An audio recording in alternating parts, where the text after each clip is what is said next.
उन्होंने यही बताया कि पाप कर्म फल भोगने से ही समाप्त होगा। वो प्रभु कौन है जो पाप कर्म को काट देता है, वो काल के बंधन से छुड़वा देता है। उसका क्या नाम है, पूजा की विधि क्या है? कृपया अवश्य सुनिए जगत गुरु तत्वदर्शी संत रामपाल जी महाराज के अमृत वचन। एक बार परमेश्वर कबीर जी ने गोरखनाथ जी से वार्ता करते समय कहा था कि गोरखनाथ, मैं सबन का गुरुआ।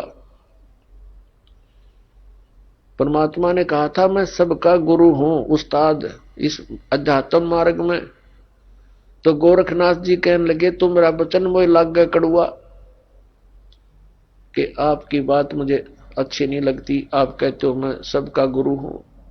तो परमात्मा ने कहा कि कड़ुआ लगे सो मीठा होई, हमारी बात पतीजे जोई। पतीजे माने विश्वास करे। परमात्मा ने कहा था ये जो कड़ुआ लगे सो मीठा होई। आज आपके या गले नहीं उतरी ये बात कि मैं सबका गुरु हूं, मैं सदगुरु हूं, वो अलग बात है, लेकिन कड़ुआ लगे सो मीठा होई, हमारी बात पतीजे जोई। विश्वास करो, मैं जो बता रहा हूं इस पर करके देखो, अध्ययन करो, सदग्रंथों को चेक करो, फिर ये बात आपको सच्ची महसूस होगी जो दास ने अभी कहा था। तो प्रसंग जो चल रहा है वहीं आते हैं। ये जितने भी हैं, विशेषकर राधा स्वामी पंथ, जय गुरुदेव पंथ, ये सच्चा सौदा सरसा वाले और जगमाल वाली वाले और ये ठाकुर जी वाले, एक दनौद भिवाणी वाले, ये सारे नरे बबुल के बीज उग गए, पेड़ उग गए। अपने आत्माओं ये बताते हैं कि सतलोक में परमात्मा निराकार है, और इन्हें ना सतलोक का पता। सतलोक क्या है? कहते वही सतलोक, वही सतनाम, वही सार नाम, वही सार शब्द और वही सतपुरुष, वो सतलोक ही है। वो निराकार है, चेतन प्रकाश है। और इनका ये सभी कबीर पंथियों का और सभी इन राधा स्वामी से निकली हुई उनकी ब्रांचों का, जैसे सच्चा सौदा सरसा और जगमाल वाली और ये ठाकुर जी जय गुरुदेव जी वाले, इनका मानना है कि मोक्ष प्राप्त प्राणी सतलोक के अंदर उस परमात्मा के प्रकाश में ऐसे मिल जाती है वो आत्मा जैसे बूंद समंदर में। एक रांजड़ी गांव जम्मू के अंदर एक नया संत मिला जिसका नाम है मधु परमहंस, और वो भी कबीर पंथी कहलाता है। और सतलोक को कैसे डिफाइन करता है?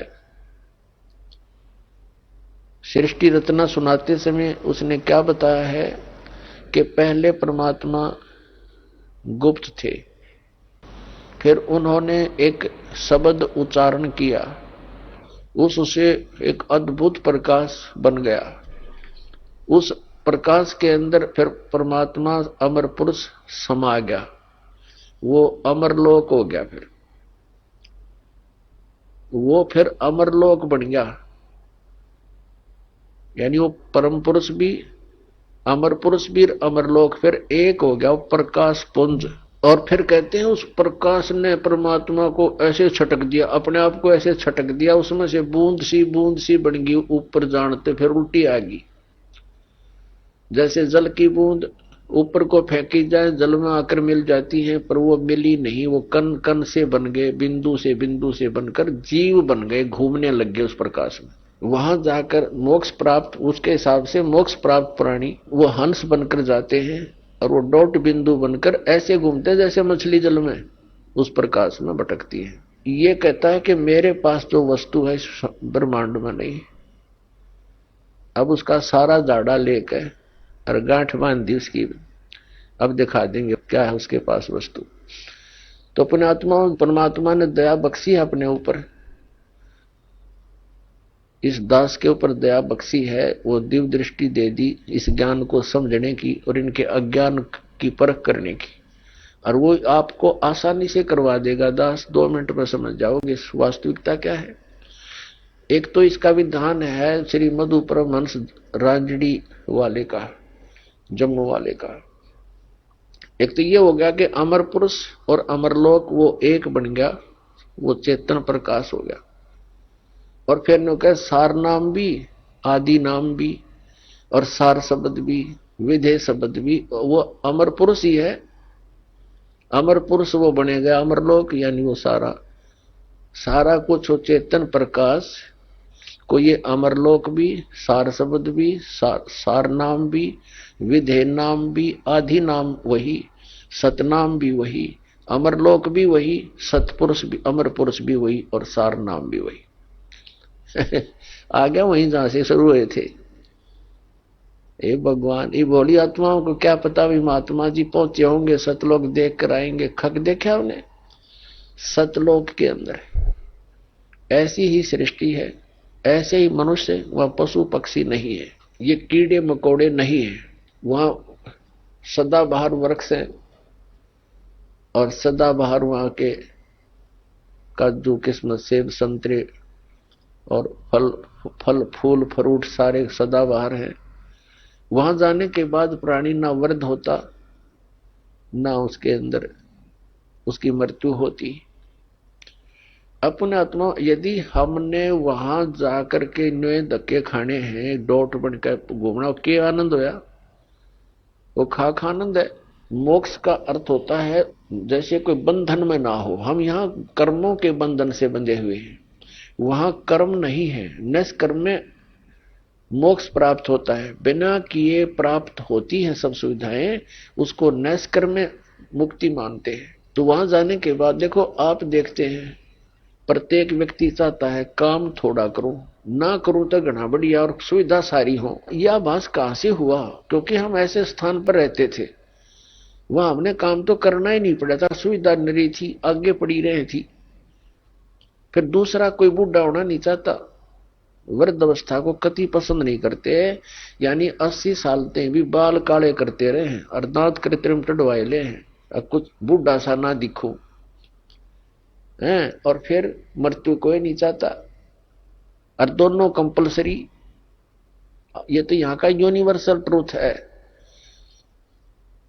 हार्ड एंड फास्ट रूल है तो इसका कि वृद्ध भी होगा और मृत्यु भी होगी, और हम दोनों पसंद नहीं करते, दोनों कंपलसरी होंगी यहां पर।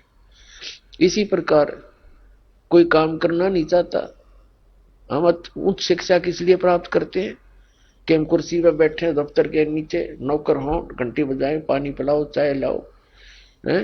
काम कुछ नहीं करना पड़े, तनख्वाह मिला गणी ठाठ से रहे।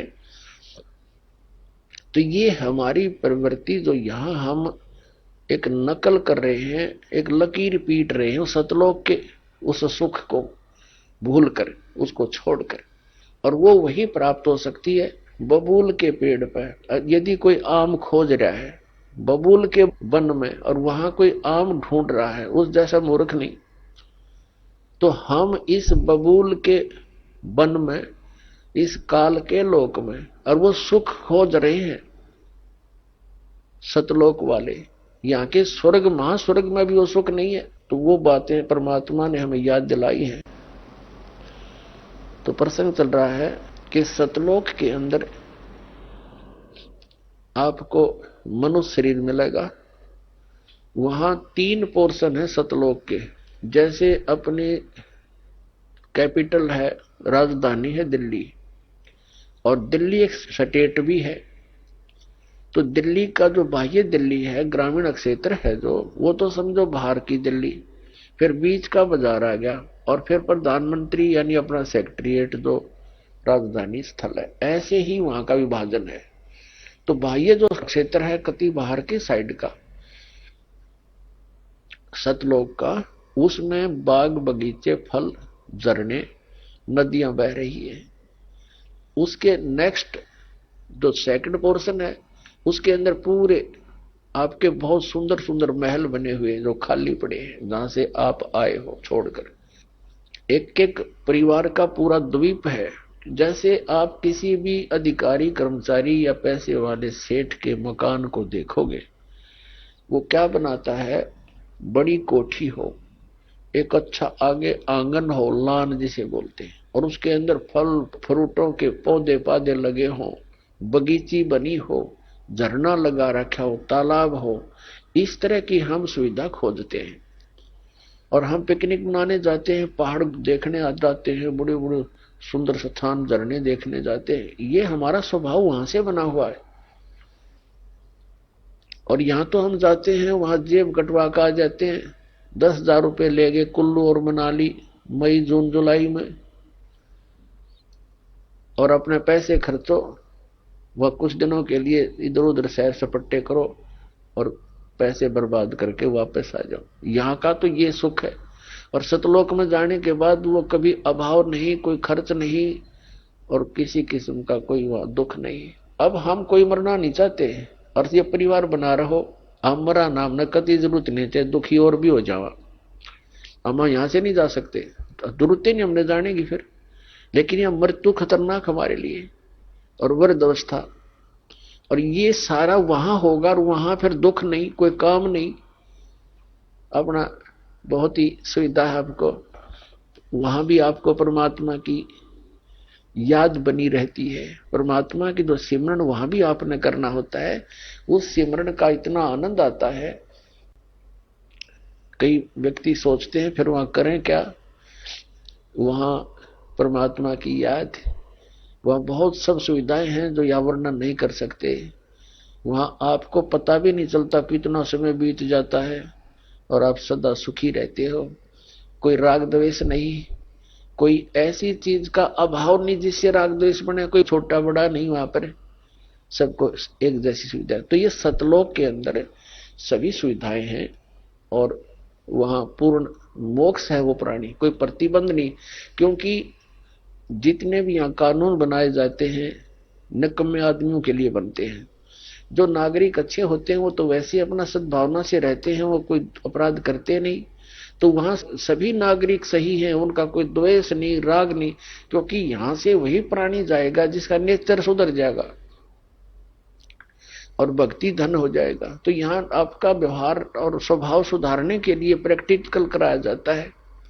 तो आप यहाँ आते हो सत्संग में, आप यहाँ आकर के एक तो ज्ञान सुनते हो, ज्ञान सुनो, फिर ज्ञान के ऊपर अमल करो कि जो वचन कहे जाते हैं ये किसी डूम बाट के गीत नहीं, ये परमात्मा का दिया हुआ मार्ग है, परमात्मा के दिए हुए वचन है, ज्ञान है। और आप यहाँ आए किस उद्देश्य से हो इतनी दूर, आप ज्ञान सुन के उस पर प्रैक्टिकल करें, उसको अपने उसको अंजाम में लाए, उस गाइडलाइन पर चलें। अब जैसे यहाँ आते हो आप, यहीं से अपने आप को सुधारना शुरू करो। जैसे सभ्य लोग होते हैं, बस में बैठे और कोई देखा, कोई वृद्ध है, उसको कहते हैं अपने साथ एडजस्ट कर लेते हैं, आओ आप बैठ जाओ। और कुछ ऐसे नेक होते हैं अपनी सीट छोड़ देते हैं, आओ जी आप बैठ जाओ। तो पुछले पुण्य कर्मी प्राणी है वो, ऐसे स्वभाव जिनका बना हुआ है। अरे किन्हों का क्यों खड़ा रहे, तो वो कैसा व्यक्ति है। तो ऐसे ही आपने ये एडजस्टमेंट, ये प्रैक्टिकल यहाँ करना है। किसी चीज की कोई अभाव हो भी जाए तो उसमें ज्यादा व्याकुल नहीं हो, अपने आप को एडजस्ट करना सीखे, एक दूसरे को अपने साथ सेट करके अपना टाइम ऐसा बढ़िया बितावा। 3-4 दिन यहाँ रहो इतने, तो इसी प्रकार उन्हीं को वहां जाएगा जिसका स्वभाव भी बदलेगा और आपका अंदर अभिमान कम हो जाएगा। अभिमानी प्राणी वहां नहीं जा सकता। तो यहां से आपको बिल्कुल सुधार के और भक्ति से परिपूर्ण करके तब वहां भेजा जाएगा। तो वो व्यक्ति फिर वहां जाकर एक सभ्य समाज बन जाएगा। वहां विकार होते ही नहीं, क्योंकि वो शरीर ऐसा नहीं है, वहां विकार नहीं। तो कहने का भाव ये है कि वहां जाकर के हमने वो सब सुख प्राप्त होंगे। अब प्रसंग चला है कि परमात्मा की भक्ति किस लिए करें, ना करने से क्या हानि है, करने से क्या लाभ है। तो क्या बताते हैं कि नर से तीतू पशुआ कीजे, गद्दा बैल बनाई, ये 56 भोग कहाँ मन बोरे, कहीं कुरडी चरने जाई। अब क्या बताते हैं कि जो ये भक्ति नहीं करते और करते हैं तो अपने शास्त्र अनुकूल नहीं करते, पूर्ण परमात्मा की भक्ति शास्त्र अनुकूल नहीं करते, परम संत की खोज नहीं करते, और वो भक्ति करके भी जीवन व्यर्थ कर रहे हैं। क्या बताते हैं कि सुखदेव ने 84 भुगती बना पजावे खरवो, तेरी क्या बुनियाद पुरानी तो पेंडा पंथ पकड़ वो। सुखदेव एक ऋषि हुए हैं और उनके अंदर पूर्व जन्म के एक ऐसी पिछले संस्कार थे कि बचपन से उसमें एक सिद्धि थी आकाश में उड़ जाने की। आकाश में उड़ जाने की सिद्धि थी। पुण्यात्मा, आज कोई व्यक्ति इस संसार में ऐसा हो कि आकाश में उड़ जा, सारा विश्व उसके साथ हो ले, भगवान मान के पूजने लग जाए, क्योंकि हम अध्यात्म मार्ग से इतनी दूर हैं, अध्यात्म ज्ञान से हम बहुत दूर हैं। और परमात्मा क्या बताते हैं कबीर जी कि सुखदेव ऋषि आकाश मार्ग से स्वर्ग चला जाता था और उसने गुरु धारण नहीं कर रखा था। तो सबसे पहले सत्संग में ज्ञान दिया जाता है कि भक्ति की आवश्यकता क्यों पड़ी, फिर भक्ति के लिए किन किन वस्तुओं की आवश्यकता है। तो सबसे पहले गुरु होना चाहिए। सुखदेव ऋषि जी का गुरु नहीं था और पिछले जन्म की उसकी भक्ति से बैटरी चार्ज थी। अब जैसे किसी के घर इन्वर्टर होता है, इन्वर्टर की बैटरी फुल हो चुकी हो और चार्जर हटा दिया जाए तो फिर भी काम करती है, बल्ब भी जलते हैं, पंखे भी चलते हैं, वो अपना काम कर रही है। लेकिन चार्जर ना लगने से वो फिर एकदम डाउन हो जाएंगी बैटरी उसकी और सब सुविधाएं खत्म हो जाएंगी। तो ऐसे पूर्व जन्म की जिनकी बैटरी चार्ज है, आज कोई प्रधानमंत्री बन गया, कोई राष्ट्रपति, कोई अन्य पोस्ट प्राप्त है या कोई अन्य फैक्ट्री मालिक है, तो वो पिछली बैटरी चार्ज है, इन्वर्टर काम कर रहा है, लेकिन उन्हें चार्जर नहीं लगा रखा, फिर वो एकदम फ्यूज होंगे तो एकदम उनके जो सब सुविधाएं बंद हो जाएंगी। जैसे आप देखते हो, पुण्यात्माओं, एक आधा ऐसा उदाहरण है, कलेजा फटने को हो जाता है। अब हम क्या चाहते हैं, मंत्री बने, प्रधानमंत्री बन जाए, सुखी हो जाएंगे। एक पोलैंड देश का पूरा मंत्रिमंडल, पूरा कैबिनेट, जिसमें मंत्री भी, प्रधानमंत्री भी और एमपी भी, देखो उनकी साथ बोल दी, एक का विमान में बैठकर किसी का शोक व्यक्त करना चाहते मुंह काढ़े और वो विमान दुर्घटनाग्रस्त हो गया। कहते 95 सदस्य थे उसके अंदर, जहाज के अंदर 95 के 95 मर गए। और उनकी कितनी आशाएं थी, कितनी उच्च पोस्ट थी उनके पास, और क्या लेकर गए इस गंदे संसार से। तो पुण्यात्माओं, इन बातों को आधार बनाना पड़ेगा अपने। तो उनकी बैटरी वह खत्म हो चुकी थी, वह जब डिस्चार्ज हुई सारी सुविधाएं खत्म और मिट्टी में, ये भूत बने अंडेंगे वहां पर। एक दिन एक व्यक्ति बता रहा था वैसे भी, और एक दिन समाचार पत्र में पढ़ा था हमने, 5-6 वर्ष पहले की बात है। एक बहुत बड़ा राजनेता था, उसके साथ 1-2 घर का सदस्य था, 4-5 उसके चेले चपटे। वो उसका हेलीकॉप्टर जो है एक्सीडेंट हो गया, मर गए सारे। अब वो उस गांव में जहां हेलीकॉप्टर गिरा था, भूत बनकर वहां धक्के खा रहे हैं और गांव वालों को दुखी कर रहे हैं। वो कहते हैं हमारा यहाँ प्लेटफार्म बनाओ, कोठी बनाओ, हमारी यहाँ रहा करेंगे। कोई ये भूत बात सेवड़ा सावड़ा बुलाया, उन्होंने पूछा था सीकरी, तब उन्होंने उसको बताया कि हमारा यहाँ वो बनाओ कोठी, हम रहा करेंगे। उनकी फिर वो एक चबूतरा सा बना के वो 4-4 ईंट ला के सारे की नरी कोठी बना रखी इतने, अब वहां कोठी बनाए बैठे हुए। तो परमात्मा कहते जो काम नहीं करा, जो करना था इस मनुष्य जीवन से वो किया नहीं, बकवादों में यह मूल धन नष्ट कर दिया। वह बैटरी होगी, डिस्चार्ज चार्जर था नहीं, एकदम सब सुविधाएं कहाँ गई, वह प्रभुता कहाँ गए, वो धन स्टार्ट लो हेलीकॉप्टर ने, वो ले डूबा उसको। तो यहाँ परमात्मा हमें याद दिलाते हैं के सुखदेव ने 84 भुगती, बना पजावे खरवो, तेरी क्या बुनियाद पुरानी, तू पेंडा पंथ पकड़वो। अब सुखदेव ऋषि की बैटरी चार्ज थी पिछले जन्म की, और उस बैटरी चार्ज से वो पहुंच जाता था वहां स्वर्ग के अंदर, ऊपर के लोकों में। तो वहां के जो कॉमन स्वर्ग है, ये स्वर्ग क्या है, ये रेस्टोरेंट है। एक तो प्राइवेट रेस्टोरेंट होते हैं, उनमें तो कोई डट जाकर पैसे वाला। एक सरकारी होते हैं, उनमें सरकारी अधिकारी ही रुक सकते हैं। ये पहुंच गया एक दिन, ये जाता था कॉमन स्वर्ग, इंद्र वाले स्वर्ग में। फिर ये पहुंच गया भगवान विष्णु जी के लोक में।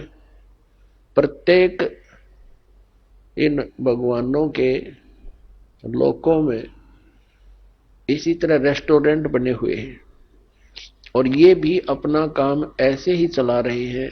उनका ये टैक्स लगाते हैं जो यहां से पुनकर्मी प्राणी जाते हैं, जैसे एक होटल वाला चार्ज रख देता है, उसका महीने का या जैसा भी घंटों का हिसाब से वो खर्चा लेता है।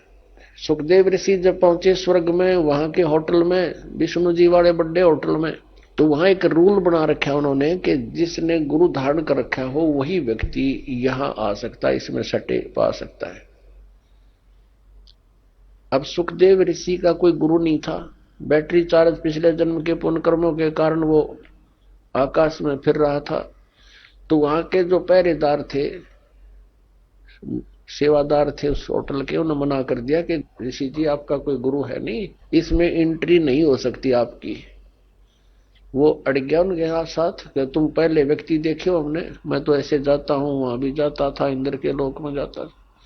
उन्होंने कहा जी वहां जाते होगे पर यहां नहीं जा सकते आप, ये भगवान विष्णु का आदेश है। उसने कहा कि मेरे को विष्णु जी से मिलाओ। वो तांडी पाक रहा था, हल्दी की गांठ से पंसारी बन गया। अब उन पहरेदारों ने जाके बता दिया कि भगवान ऐसे ऐसे एक सुखदेव नाम के ऋषि हैं, उनका कोई गुरु है नहीं, और उन्होंने हट कर रखा है अंदर प्रवेश करने की, आपका क्या आदेश है।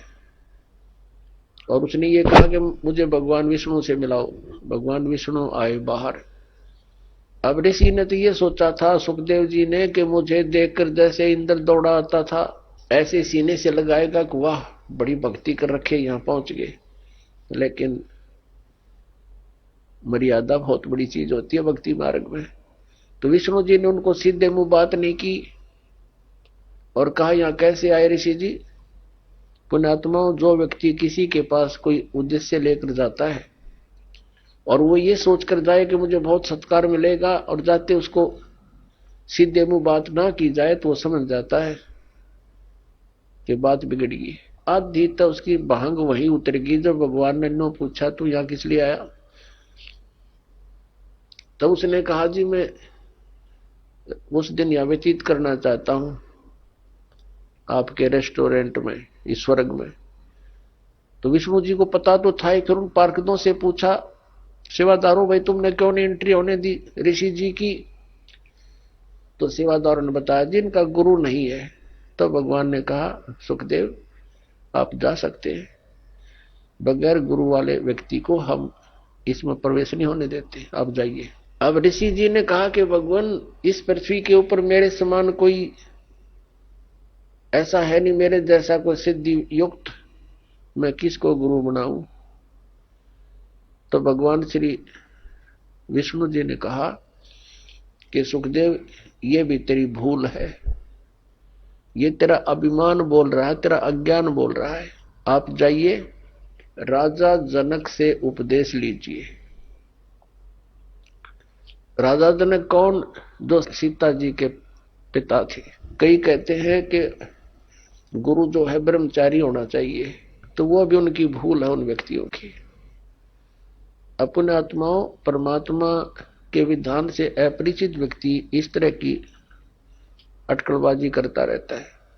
तो इन सब प्रमाणों से हमें सिद्ध होगा कि गुरु कैसा होना चाहिए, शिष्य के क्या लक्षण होने चाहिए, कैसे उसमें गुण होने चाहिए, और गुरु जी के अंदर कैसे लक्षण होने चाहिए। अब सुखदेव ऋषि, बाल ब्रह्मचारी और साधु संत ऋषि, और राजा ने गृहस्थी, उसने ब्याह करवा रखे गणे, क्योंकि राजा था।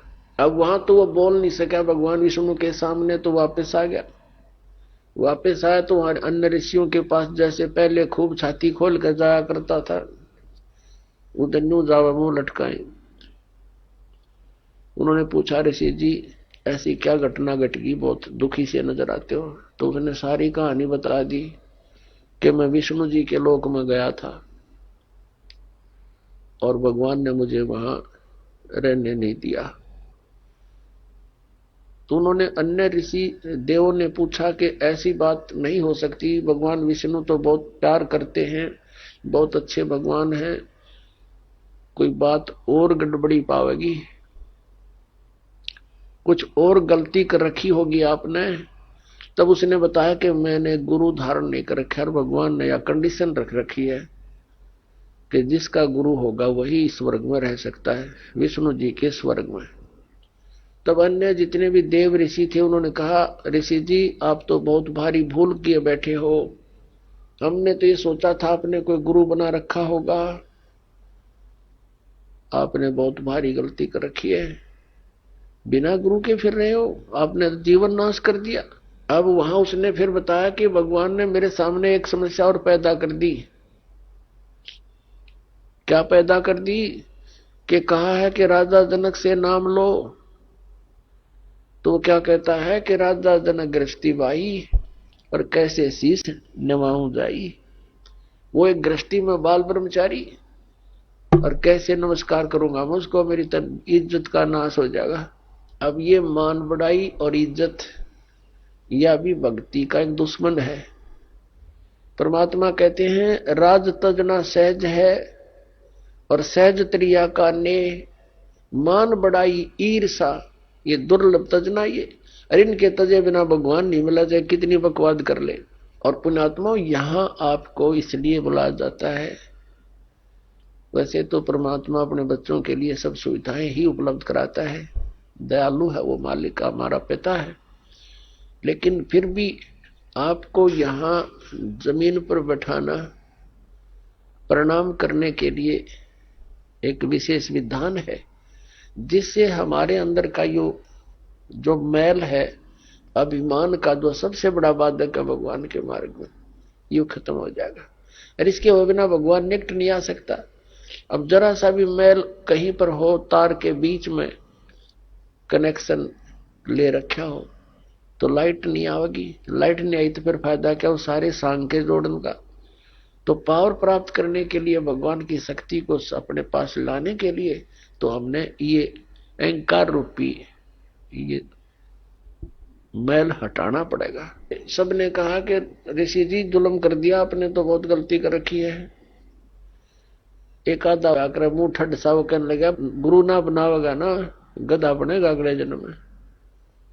अब उसने जब यह बात सुनी, क्योंकि पुण्यकर्मी प्राणी तो होते ही हैं ये, लेकिन अज्ञान के कारण ये अपने अपनी अटकल मारते रहते हैं। जब इनको ज्ञान होता है तो तुरंत त्याग देते हैं उन बकवादों को। एकदम उसके झटका लगा, उसको अपना पिछले जन्मों की काफी, वह कहते हैं ना, बैकग्राउंड देखी,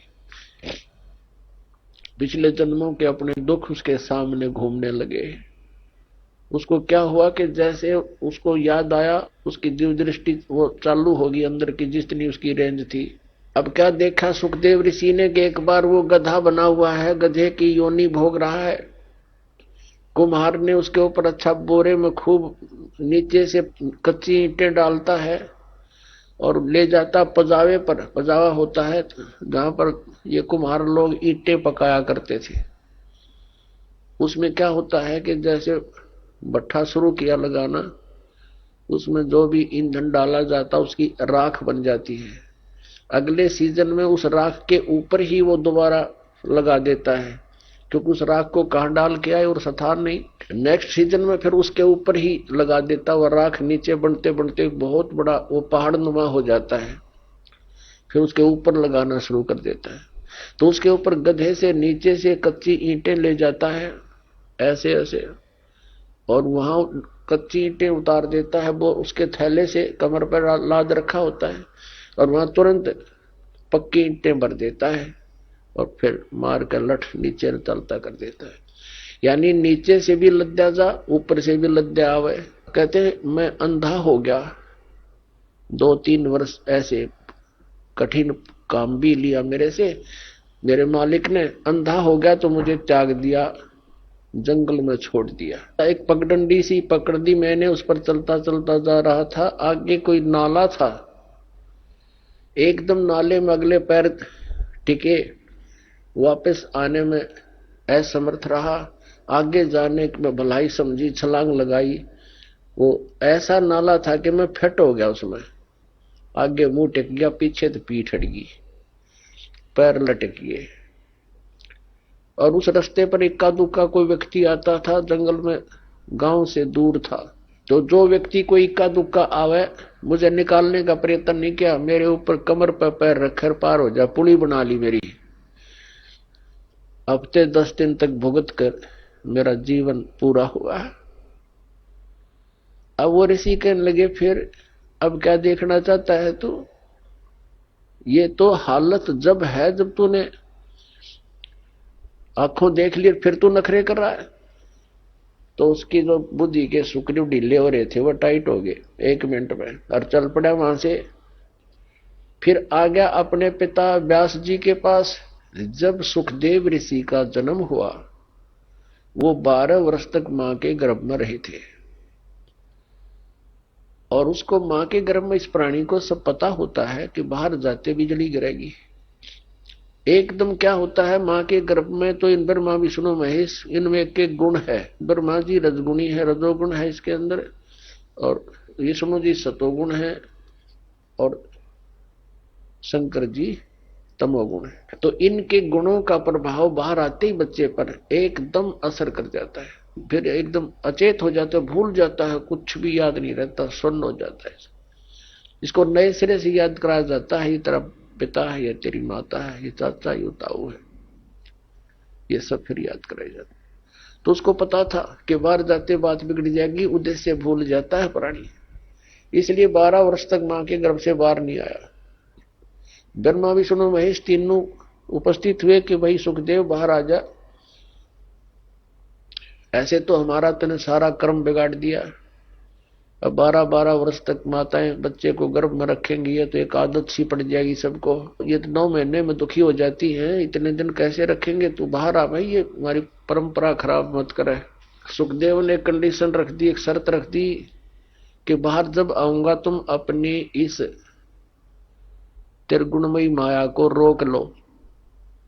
ये कहने लगे भाई देखो, हम इसको रोकने में इतने सक्षम नहीं है, हम रोक नहीं सकते, लेकिन सेकंड के भी कुछ अंश के लिए हम अपना कुछ कंट्रोल कर सकते हैं ना, ये प्रवाह हमसे नहीं रुकता। सुखदेव ऋषि ने कहा कि तुम एक बार रोक दो थोड़ी सी देर। तो कहते हैं सेकंड के भी कुछ अंश में ही वो रोक पाए थे, तभी वो मां के गर्भ से बाहर आ गया। और उसको चेतना रही कि भक्ति ना करने से जीवन नष्ट हो जाता है। मां के गर्भ में ये याद रहती है कि मनुष्य जीवन परमात्मा प्राप्ति के लिए प्राप्त होता है। अब उसने सारा कुछ कर लिया, मां के गर्भ से बाहर आते ही अपनी और नाल को, जो सुंडी से लटकी होती है, मां की नाभि से कनेक्शन होता, जेर सी, उसने अपने कंधे पर डाल गए और उठकर चल पड़ा। व्यास जी ने आवाज लगाई, अरे पुत्र, मेरे बेटा कहाँ चले? अपने आत्मा पुत्र का मोह बहुत खतरनाक होता है, बहुत प्रबल होता है। पुत्र मोह में ऋषि जी बार बार पुकार रहे हैं, बेटा एक बार दर्शन तो दे दे, अरे एक बार शकल तो दिखा दे, 12 वर्ष बाट देखी तेरी, अरे 12 वर्ष तक इंतजार करी पुत्र की, दर्शन करूंगा। ये पीछे से बात कर रहा है चलता चलता कि ऋषि जी ना जाने कितनी बार तू मेरा बाप बन लिया, ना जाने कितनी बार मैं तेरा बाप बन लिया, ये तो बुरी बीमारी है, मुझे इसमें मत फंसा। और यहां कबीर साहब ने कहा, उसने क्या कहा ऋषि जी ने, सुखदेव ऋषि ने क्या कहा कि एक लेवा एक देवा दूतम, और कोई किसी का पिता नहीं पूतम। ये तो ऋण संबंध जुड़ा एक ठाठा, अंत में सब बारा बाटा। ये तो एक दूसरे का लेन देन उलझ रहा है, कोई किसी का बाप नहीं, कोई किसी का पुत्र नहीं। जिस जिसके जितने संस्कार वो अपने पूरे करके यहां से चले जाएंगे, फिर कोई गधा बनेगा, कोई कुत्ता बनेगा, कोई मनुष्य बन जाएगा। ये फिर परिवार ऐसा नहीं होगा। और इसका उद्देश्य भक्ति करने का है। और मैं तेरे दर्शन करूं नहीं पिताजी, मेरे में मोह जाग गया तो मैं फिर भक्ति से वंचित हो जाऊंगा। यूं कहकर आकाश में उड़ गया। जब तो वो चला गया, उसके बाद फिर आया जब युवा हो लिया, फिर वापस आया अपने पिताजी के पास के बड़े विद्वान पुरुष हैं, उनसे सलाह लेता हूं। व्यास जी ने कहा, आ गया पुत्र? क्या आ गया पिताजी? अच्छा बेटा, बड़ा कोई बात नहीं, अब आ गया। सुबह का बोला, शाम को आ जाए तो कोई दिक्कत नहीं, आ जाओ मेरे पास रहो बेटा। तब उसने कहा, सुखदेव ऋषि ने कहा कि पिताजी मेरे सामने एक समस्या खड़ी हो गई, एक प्रॉब्लम भारी है। सारी कहानी बताई। मैं ऐसे ऐसे विष्णु जी के लोक में गया था, उन्होंने वहां रहने से मना कर दिया क्योंकि मैंने गुरु नहीं बना रखा। पुण्यात्माओं, जो परमात्मा के विधान से परिचित प्राणी होते हैं वो एक के सुर में बोला करते हैं। व्यास ऋषि जी का भी माथा ठनका और कहने लगा, अरे बेटा तुमने अपना जीवन नाश किया। मैंने सोचा था चलो सब्र कर लिया था, संतोष कर लिया था मैंने, मेरा बेटा अपना कल्याण करवा लेगा। तूने तो नाश कर लिया अपने जीवन का। या क्या सोचा तूने गुरु नहीं बना रखा? अरे जाएगा कहां? तो फिर उसने अपनी वो दूसरी प्रॉब्लम बताई कि भगवान विष्णु ने कहा है कि राजा जनक को मैं गुरु बनाऊं, मैं तो बाल ब्रह्मचारी और वो गृहस्थी, मैं कैसे, मतलब शर्म आओ पिताजी, कैसे नमस्ते प्रणाम करूंगा, मुझे दंडवत करनी पड़ेगी। तब ऋषि ने, उसके पिता ने कहा, बेटा यदि भक्ति करना चाहता है और इन दुखों से बचना चाहता है तो ये क्रिया तो बेटा करनी पड़ेगी। यार जब भगवान ने कह दिया, जब परमात्मा का आदेश हो गया, फिर अगर मगर करे तो विद्वान काहे का? तेरी ये 2 दिन की बैटरी चार्ज है, फिर ब्रेन मैटी होगी तेरी बेटा। तो विद्वान कहा का तो जीवन नष्ट कर रहा है और मुझे भी कलंकित करेगा। जाकर नाम ले बेटा, जीवन नाश ना करे। तब वो गया राजा जनक के पास। अपने आत्मा राजा जनक के पास जब ऋषि जी पहुंचे, राजा जनक ने अपने सेवकों को, नौकरों से कहा, भाई आसन लगा दो, मैं ऋषि जी आए हैं, आज हमारे भाग उदय हो गए, आसन लगा दो, बढ़िया बढ़िया कपड़े लगा दो, फूलों से सजा दो। उन्होंने 1 मिनट में कहते ही कर दिए, आसन लगा दिया। तो कहा राजा जनक ने कि ऋषि जी विराजो, बैठो आसन पर। जमीन पर बैठ गया। कहने लगा, मैं आपको गुरु बनाने आया हूं, आसन पर नहीं बैठ सकता। अब राजा जनक का यकीन नहीं हुआ, जच्चा नहीं ये बात, ये ऋषि तो शरफरे होते हैं, किसी ने कुछ कह तो नहीं दिया इसको, क्योंकि ये श्राप भी दे सकते हैं, ये तो विषैले सर्प भी होते हैं इनके पास, ये श्राप देने की भी एक पावर रखते हैं।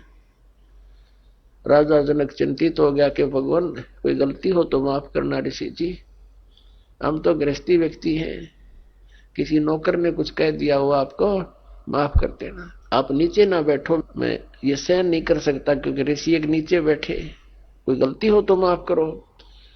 तो कहने लगा, नहीं आज मैं ऊपर नहीं बैठ सकता क्योंकि मैं आपको गुरु बनाने आया हूं। उसने सारी कहानी सुना दी, ऐसे ऐसे मैं विष्णु लोक में गया था और भगवान का आदेश है, मैं आपको गुरु बनाने आया। एक बार तो यकीन हुआ नहीं राजा जनक को, फिर भगवान विष्णु का उसने जब साथ में संपट ला दिया, फिर वो मान गए, हाँ भी ये नाम ले लिया है।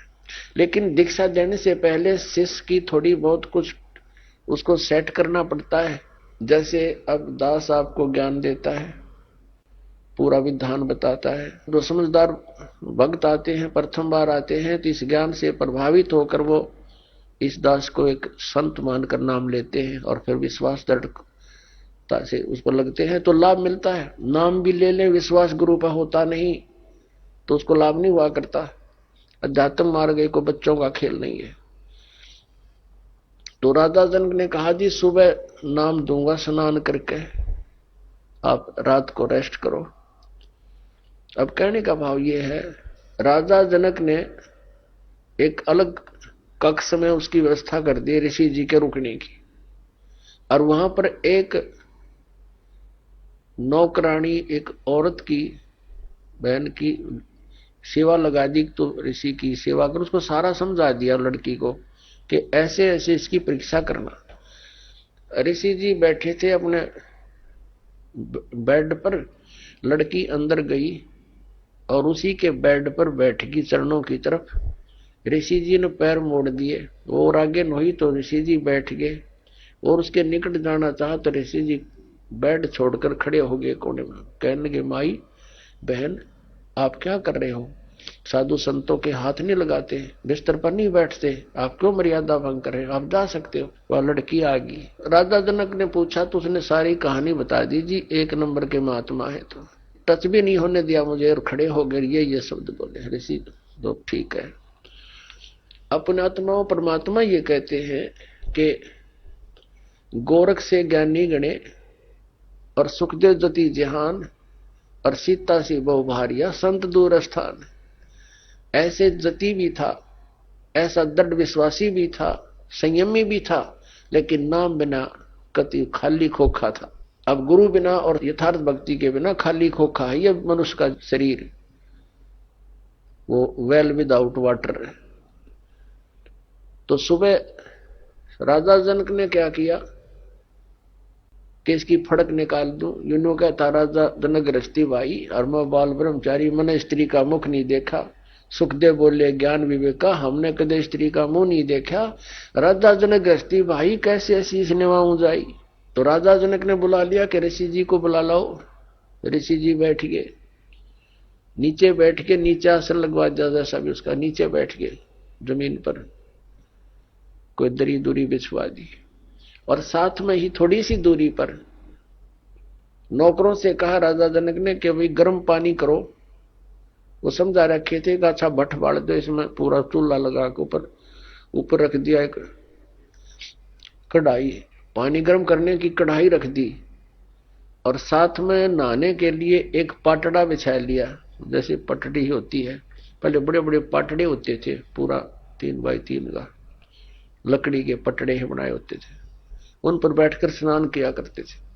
राजा जनक ने वहां वो पाटड़ा उस उबलते हुए जल के उस कढ़ाई के साथ में लगवा लिया, और अपनी जो 10,000 रानियां बताते हैं राजा जनक, उसमें से जो उनकी मुख्य रानी थी, पटरानी बोलते हैं, उससे कहा मुझे स्नान कराओ। अब वो स्नान करने के लिए बैठ गया। उसकी पत्नी उस उबलते हुए जल से जो उबाल रखा, जैसे गुलगुले उतारा करें, जलेबी उतारा करें, जब उबाला करें घी को, तो उस उबलते हुए पानी से लोटा भरे वह पटरानी राजा जनक के चोटी में डाला है, रात से मसले अनुसार। और वो सुखदेव ऋषि न्यो हुआ पाछे ने जलेगा भी हो, वह लोटा गिरा और पाछे ने सरके जल गया। तब राजा जनक ने कहा कि ए बाल ब्रह्मचारी, ए व्यास के बेटा, मैं गृहस्थी हूं और मेरे स्नान करने के बाद जो पानी गटर में जा रहा है, ये नाली में जा रहा, तो इसमें उंगली दे दे बेटा, तब जानूंगा तो किसा बाल ब्रह्मचारी है। न बोला मैं ना दूं, आज जल जा मेरा तय। राजा बिहंस देई तब तारी और हमें स्नान करावे नारी। ए ब्रह्मचारी, तेरे तो नारी अच्छी, सही मंत्र के जाप से इसका शरीर ऐसा सोलिड हो चुका है और आप भटक रहे हो, धक्के खा रहे हो, शरण पकड़ लियो। बाल ब्रह्मचारी एकदम कति नतमस्तक हो गया। तो पुण्यात्माओं, या फड़क निकले बिना गुरु बनाने का कोई यूज भी नहीं, लाभ नहीं हो जीव को। जब तक आपको गुरु जी पर विश्वास नहीं होता, इतना धारण नहीं करना चाहिए। फिर अग्रम अग्रम करते हो तो भक्ति खंड हो जाती है। तो उस दिन के बाद राजा जनक के प्रति उसकी पूरी श्रद्धा होगी। उसने सिर्फ ये चमत्कार देखकर गुरु पर विश्वास हो गया। विश्वास केवल इन चमत्कारों से नहीं, वो तो पुरानी कथाएं हैं, जैसा उनको लाभ हुआ, कितना लाभ हुआ। राजा जनक से उपदेश लेने के बाद सुखदेव ऋषि स्वर्ग में गया, बस विष्णु लोक में विराजमान है, और पुण्य खत्म होते फिर यहां धक्के खाओगा। तो इस ज्ञान को आधार बनाकर गुरु बनाना है और भक्ति करनी, अपना कल्याण करवाना है। बोलो सतगुरुदेव।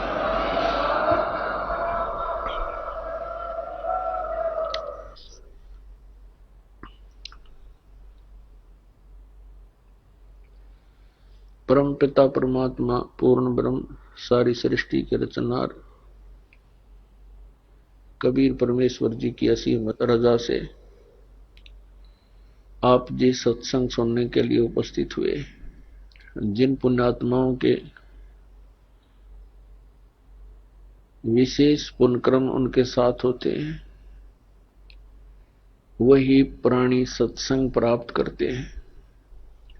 परमात्मा कबीर परमेश्वर जी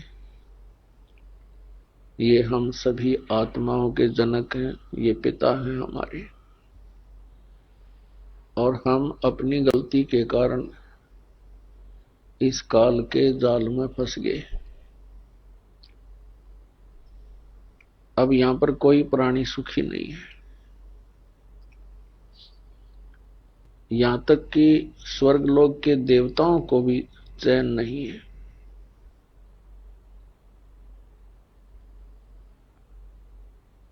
फिर हम यहां रह किस लिए रहे हैं, ये हमें भी मालूम नहीं था। हमने इस जन्म और मृत्यु को और संतानों उत्पत्ति और परवरिश को, इनके पालन लालन को, विवाह को, बस इसी काम को अंतिम मान रखा था कि हमारा इतना ही कर्तव्य है। ये पूरा होने के बाद हमारी भले ही मृत्यु हो जाए। अब परमात्मा ने आकर के ज्ञान दिया है, आग गए ना बावड़े रहते भी सब जाही, बिन साहिब की बंदगी कहीं ठोड़ ठिकाना नहीं। पहले चले गए, उन्होंने तो आकर बताया नहीं उनकी क्या दशा हुई आगे, और रहते हैं जो शेष बचे हैं वो भी चले जाएंगे। यानी मृत्यु और जन्म होते रहेंगे। बिन साहिब की बंदगी कहीं ठोड़ ठिकाना ना। परमात्मा की सत्पुरुष की भक्ति के बिना इस जीव को कहीं स्थायी स्थान नहीं प्राप्त होता। जैसे मनुष्य शरीर के अंदर प्राणी की मृत्यु होनी डेफिनेट है, यहां मृत्यु हुई पुण्य और पाप के आधार से आगे इसको स्थान मिलता है। पुण्यों के आधार से स्वर्ग प्राप्ति होती है। स्वर्ग का समय सीमित होता है, वो उसके पुण्यों पर आधारित होता है। जब स्वर्ग के अंदर उसके पुण्य की पूंजी समाप्त हो जाएगी, उसको कुछ समय पहले ही अलर्ट कर दिया जाता है कि अब तेरा जाने का समय आ चुका है। ये और समस्या है वहां स्वर्ग के देवताओं की, स्वर्ग के वासियों की। वासियों को उनको पहले पता लग जाता अब तुम्हारी मृत्यु होगी। ये समझ लो उनको फांसी की डेट दे दी जाती है। तो फिर वो प्राणी उस स्वर्ग में रहकर भी नरक महसूस करता है। वहां मृत्यु के उपरांत जबरदस्ती, जैसे यहां बाई फोर्स मार दिया जाता है, मृत्यु कर दी जाती है कोई कारण बने, इसी प्रकार स्वर्ग में भी समय पूरा होते ही वहां से बाई फोर्स निकाल दिया जाएगा बलपूर्वक, फिर नरक में डाला जाएगा। नरक का समय पूरा होते ही वहां से बलपूर्वक बाहर फेंक दिया जाएगा। तो पुण्यात्मा, यहां पृथ्वी लोक पर मृत्यु हुई, यहां से हुई, चलो चलो। स्वर्ग में गए, वहां होगी, चलो चलो। और फिर नरक से भी फिर चलो। गधे की योनि पाई, फिर मृत्यु हुई, चलो। कुत्ता बनो, कुत्ते की मृत्यु हुई, चलो सुअर बनो। तो ऐसे, और फिर समय आने पर फिर मनुष्य बनो। तो यहां परमात्मा बताते हैं, आगे गए ना बावड़े, रहते भी सब जाही, बिन साहेब की भक्ति कहीं छोड़ ठिकाना नहीं। जैसे मोती ओस का, ऐसी तेरी आव, गरीब दास करो बंदगी, बहुर न ऐसा दाव। अब क्या बताते हैं कि मानव शरीर, आपका मानव शरीर ऐसा है जैसे सुबह सुबह ओस गिरती है घास पर, कांटों पर, पत्तों पर, और सूर्य उदय होते ही 1 घंटे के अंदर उसका नामो निशान नहीं होता। तो यहां बताते हैं परमात्मा, गरीबदास साहिब जी कहते हैं परमात्मा से प्राप्त ज्ञान को, जैसे मोती ओस का, ऐसी तेरी आव, तेरी आयु ऐसी है, और गरीबदास कर बंदगी बहुरनी ऐसा दाव। आइए अब हम उन श्रद्धालुओं के अनुभव जानते हैं जो जगत गुरु तत्वदर्शी संत रामपाल जी महाराज जी से दीक्षा प्राप्त कर चुके हैं तथा उनके द्वारा बताए गए भक्ति मार्ग पर चल रहे हैं। नमस्कार सर। नमस्कार जी। सर क्या नाम है आपका? जी राजेश दास। राजेश जी आप कहाँ के रहने वाले हैं? जी मेरा गांव कोयर माजरा है और जिला करनाल है जी। सर संत रामपाल जी महाराज से आपने नाम दीक्षा कब ली? मैंने संत रामपाल जी महाराज से नाम दीक्षा 2018 फरवरी में ली जी। सर संत रामपाल जी महाराज से नाम दीक्षा लेने से पहले क्या आप कोई भक्ति साधना भी करते थे? हाँ जी, भक्ति सारी करे थे जी। देवी पूज्य थे, पितर पूज्य थे, बालाजी भी गए जी, हरिद्वार भी गए। जड़ा कोई कह देता उठी भग थे जी, इतने हालात माड़े थे। हरियाणा में जितने सियाणे हैं कोई नहीं छोड़ा जी। कुलक्षेत्र के, नीलोखेड़ी के और नुंगा जींद कानी स्पिद्दों तक गए जी। पूरे हरियाणा में घूमे जी, कोई लाभ नहीं हुआ जी कड़ी। तो फिर आप संत रामपाल जी महाराज की शरण में कैसे आए? मैं सबसे पहले तो बहुत ज्यादा नशे करता था जी। भांग पीता था, बीड़ी, सुल्फा, शराब, जो भी नशा मिल गया वही करता था जी। किसी ने अफीम दे दी, फीम खा ली। भूखी दे दी, अगला भाई खा लिया, भूखी खा ली। नींद की गोली दे दी, नींद की गोली खा ली। मतलब हर टाइम नशे में रहता था जी।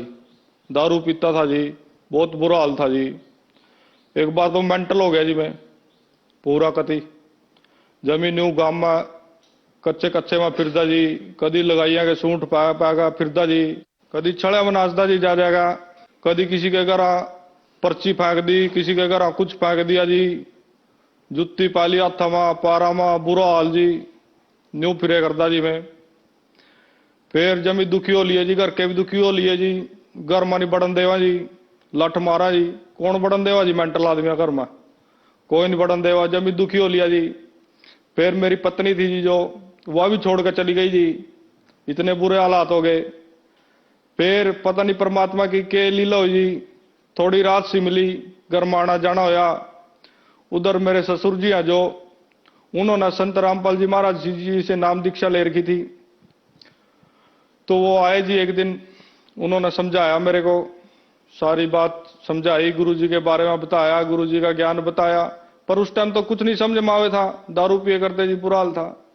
पर फिर भी मैं धक्के था, मैंने उरा लिया जी कुलक्षेत्र। अब चल तो नाम दुआ कर लाओगे तो ना। और मैं शर्त मार का आया था जी, मगा था मना नाम दुआओ। और मैं इतना कमीन आदमी, मैंने बोलिया जी के है वो संत रामपाल जी महाराज, के कर लेगा वो, लता मना लेगा चलो। और मैं शर्त मार कर जाऊं, मैं आका दारू पीऊंगा, तब मना नाम दुआओ। ऐसे में संत रामपाल जी महाराज की शरण में आया जी। वे मना ले आए जी। कहने लगे तो चाल एक बार पी लिए तो दारू पी लिया का, कोई बात नहीं तो चाल एक बार। ऐसे फिर मैंने पूरा नामदान पाया जी, नामदान लिया जी। सर, संत रामपाल जी महाराज से नाम दीक्षा लेने के बाद क्या आपको कोई लाभ भी प्राप्त हुए? नामदान लेने के बाद फिर गांव में गया जी। उस दिन के बाद मैंने दारू नहीं पी जी। ऐसा चमत्कार होया जी परमात्मा का। लाभ बहुत होए जी। सब तो पहला तो लाभ ही हुआ, मैं मेंटल था जी बड़ा तकड़ा, गांव का पूरे मेंटल था जी। मेरे गांव में जाकर किसी ने पूछ लिया कि राजेश मेंटल, ईब तो न्यू का सारे भगत जी, तो भगत बन गया भाई। यानी किसी ने पूछ लिया भाई राजेश मेंटल था भाई, पूरा मेंटल होया फिर तो सारे गांव में फिरे करता, न्यू फिरे करता। और ईब तो कुछ नहीं करता जी, कोई बिल्कुल स्वस्थ है, कोई दिक्कत नहीं। अच्छा लाभ, दूसरा लाभ मेरा पथरी थी जी पेट में, 7.5 mm की पथरी थी जी। 2-3 थी जी, एक नहीं आती, 2-3 थी। मैंने अल्ट्रासाउंड कराए, डॉक्टर पर गया, डॉक्टर बोले भाई चाहे ऑपरेशन करा ले, कुछ करा ले, या तो नहीं लिकट जाएगी भाई, फिर हो जाएगी। दवाई भी खाई जी देसी, जिसने जड़ तक आ दिया और तो दवाई खाई जी। मेरा मतलब आए महीना दर्द हो रहा था जी। एक हफ्ता में काम पर नहीं जाऊं था, एक हफ्ता पूरा दर्द रह रहा था जी। चाहे मैं टिक्के लवाऊं, चाहे मैं गोली खाऊं, चाहे कुछ करूं जी, मेरा दर्द नहीं बंद हुआ था जी एक हफ्ते था पहला। फिर संत रामपाल जी महाराज जी का नाम लेने के बाद मेरा बोर्ड का दर्द नहीं होया जी, ना वो पथरी रही जी, केबरा कड़ा गई जी, मना नहीं बेरा लगा उसका, कड़ा गई जी वहां। तीसरा जी मेरे कोठे ऐसे थे जी, एक कोठा था जी मेरा कमरा घर का रहने का, जिसमें रह कर दे, उसी में ही बनाए कर दे जी, उसी में खाए कर दे, सारा सामान उसी में था। मतलब एक पैर धरने की जगह नहीं थी जी। अच्छा वो टुपके करता जी, ऊपर तक कट्टे बांध बांध का काम चला रखा था। ये परमात्मा ने ऐसी दया करी जी, लंटर वाले मकान बनवा दिए, बढ़िया फर्श लगा दिया जी, सारे काम एसी फैसी टिच पिच करवा रखा सारा काम जी। मेरा लड़का जी रोहित, उसका दौरा पड़े करता जी, दौरा पड़े करता तो वो बंद हो गया जी। रामपाल जी महाराज जी का नाम लेने के बाद वो बिल्कुल बंद हो गया जी। और आज बिल्कुल काम है, सोना काम चल रहा है जी, बढ़िया। बल्कि मैं सरकारी ठेकेदारी का लाइसेंस बनवा लिया जी मना, परमात्मा की पूरी दया हो रही जी। सर, पहले आप सभी देवी देवताओं की पूजा करते थे, लेकिन फिर भी आप दुखी थे, लेकिन आपने संत रामपाल जी महाराज से नाम दीक्षा ली, आपका सारा नशा छूट गया और आपकी जो मानसिक टेंशन थी वो भी ठीक हो गई। तो संत रामपाल जी महाराज ऐसी कौन सी भक्ति बताते हैं कि सभी देवी देवताओं के जाने के पास भी आप ठीक नहीं हुए, लेकिन संत रामपाल जी महाराज के पास आने के बाद आप ठीक हो गए? हाँ जी, संत रामपाल जी महाराज जी शास्त्र अनुकूल भक्ति साधना बतावा जी, जो हमारे शास्त्रों में लिख रही, जो हमारी गीता जी में लिख रही, वेदों में लिख रही, गुरु ग्रंथ साहिब में लिख रही जी, पवित्र कुरान में लिख रही। ये लोग पढ़ते नहीं जी, क्यों, कौन पढ़ा, इतनी मोटी मोटी किताब कौन पढ़ेगा जी। ये हमारे गुरु जी ने टाइम काटा, पढ़े, शास्त्र पढ़े, सारा प्रमाण दिया जी, शास्त्र अनुकूल मारता भक्ति बताई जी। अब शास्त्र अनुकूल भक्ति का तो लाभ होगा ही जी। सर, क्या संत रामपाल जी महाराज ब्रह्मा विष्णु महेश की भक्ति छुड़वाते हैं? ना जी, संत रामपाल जी महाराज ब्रह्मा विष्णु में इसकी कोई भक्ति नहीं छटवाते, बस उनको पूजने का सही तरीका बताते हैं, जो हमारे शास्त्रों में, जो हमारी गीता जी में लिखा हुआ है जी। सर, जो श्रद्धालु आज आपको देख रहे हैं और वो भी किसी न किसी तरीके से परेशान है या नशे से ग्रस्त है, उनके लिए आप क्या कहना चाहेंगे? उनके लिए मैं यही कहूंगा जी, कहीं जाने की आवश्यकता नहीं है, कोई दिमाग पर प्रेशर लेने की जरूरत नहीं है, ना कोई टेंशन लेने की जरूरत नहीं है। बिल्कुल संत रामपाल जी महाराज जी की शरण में आओ। कहीं से भी कोई भी संत रामपाल जी महाराज का शिष्य दिखा, उससे पूछो, उससे बात करो, उससे फोन नंबर ले, आगे कांटेक्ट करो, नाम ले जी, और सारे नशे का पंडा छटवाओ जी, और घर में बरकत करवाओ जी। धन्यवाद सर। धन्यवाद जी।